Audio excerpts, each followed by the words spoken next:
Hey beautiful person, and welcome to the third video in this series in which I talk about your fabulous subconscious mind and how your brain distorts and generalizes information, and more importantly, why. In the last video, we discussed how the brain deletes information. I hope you've understood exactly what those reasons are, and I hope that you make a conscious attempt to actually work with me or some other coach to help you overcome this barrier. So now we're going to talk about distortion. We misinterpret or misrepresent our reality through distorting our experiences of pure sensory information. So when we take in information through our five senses, it's never pure because we distort it depending upon what's going on in our heads. So people who are frightened or of a harmless situation, or people who are misinterpreting something completely normal because of what's going on in their heads, they are distorting reality. The process of planning, imagining or visualizing is also distorting information, but that's going to be to your advantage. It's a constructive way of distorting reality to help you to overcome limitations in your life so you can live your best life. And this is what I teach with affirmations, visualizations, and Imagineering. So an example of distorting information could be something like, for instance, a person who suffers from anorexia. A person who suffers from anorexia looks at himself or herself in the mirror, and what do they see? They see a fat person. Even if they are just about 100 pounds and they are about 5 feet 8 inches, they still see a fat person. Now to you and me, when we look in the mirror and we look at that person, we are like, hey, what's wrong with you? You're so slim. But they have distorted reality because in their minds, they believe they are fat. So what you believe, you see. So when they look in the mirror, they see somebody who's fat and ugly. Now, the reason that the brain distorts information is so that it can hold things together for a person in her or his mind. This is based on the fact that you already base certain things on certain values in your life. So your subconscious mind can only show you or can only manifest and deal with what is true for you in your mind, which is exactly what I explained in the first video of the series. So if you think that you're fat and ugly, even if you're not, if you think that you have a bad relationship, even if it's not, then that's exactly what you're going to manifest, because it is in congruence with what you believe. And the subconscious can only manifest what you believe. I know I sound like a stuck record and I'm saying this over and over again, but I need you to understand this with crystal clarity. What you believe will happen for you. So it will distort information to basically help you to come to congruence with what you believe. You have to remember that no human being sees things objectively in this world. No one, unless you have a certain level of enlightenment.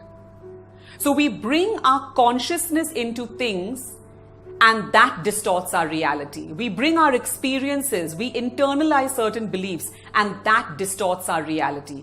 You know, Henry Ford of Ford Motors, the great Henry Ford, the owner of Ford Motors, said something very relevant. Whether you think you can, whether you think you can't, you're right. Another thing he said is, whether you think you are right or whether you think you are wrong, you are right. Think about that. Because it is your mental picture of the world and how you perceive things. So if you think you can't run that marathon, you're right. If you think you can get that job, you're right. Moving on. The third reason is generalizing. Your subconscious mind distorts, deletes, generalizes. So it generalizes information. So now, what do we think about generalization? What exactly is generalization? The process of drawing conclusions based on a wide spectrum of information that can be applied to achievements or to group characteristics that requires generalization. For example, a toddler who learns how to open a door for the first time quickly generalizes that all doors can be opened a certain way. So if he's opening the door towards the left, he generalizes in his mind that all doors can be open towards the left. But if you go to a different country, some doors open to the right. So you're generalizing information. Or for example, when we talk about race or racism, we have certain benchmarks or characteristics of people depending upon race.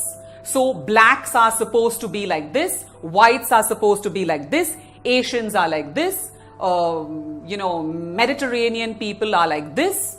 And that's how racism came about, because they just took a few groups of African Americans or African people and they just generalized all the characteristics together. So that's why racism came about, and in a very negative way.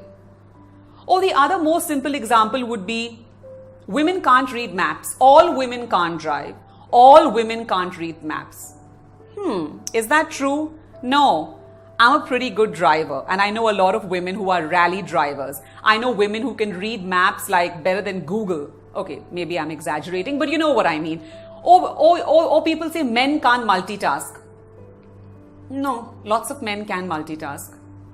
So a generalization is very closely related to a broader spectrum, a broader perspective. It's not necessarily true. A lot of people in the gym say no pain, no gain. I don't go to a gym.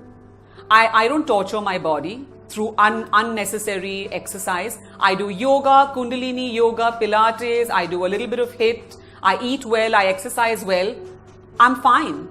I'm in good shape. I don't need to be a supermodel. I'm fine the way I am. So this analogy of no pain, no gain doesn't apply to me, though it's a very general thing. No pain, no gain. And every gym has this hoarding. Every gym has this philosophy. So if you've had a lot of bad relationships, for example, you have this generalization that, oh God, my next relationship is going to fail. Now, because you think that, it will fail. It's like a self-fulfilling prophecy. If you go for an audition and you've gone for your 99th audition and you failed in all in the past, the next one is like, why am I going for this audition? Because I'm going to fail, so you don't go. You're generalizing. Mark Ruffalo, a very famous Hollywood actor, you can look up his movies, especially he was excellent in The Spotlight. He went for 999 auditions before he landed his first role.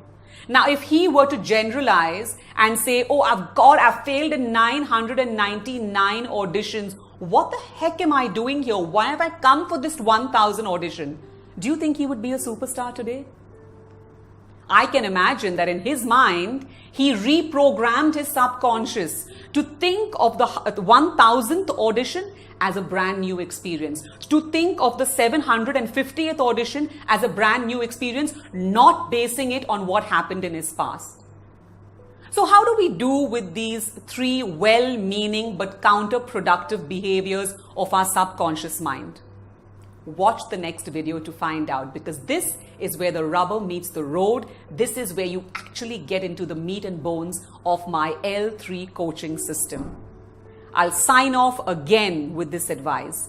Use the power of your subconscious mind to be possible. Align your life on the mind, body, spirit connect, and be the fulfilled, complete person that you were meant to be. Say it every day to your subconscious mind in front of a mirror. I'm possible. I'm possible. I'm possible. Because I know that you are, and deep down, you know that you are. Till we see each other in the next series next week, stay possible, stay happening, and stay grounded and connected. Love and light to you. Bye-bye.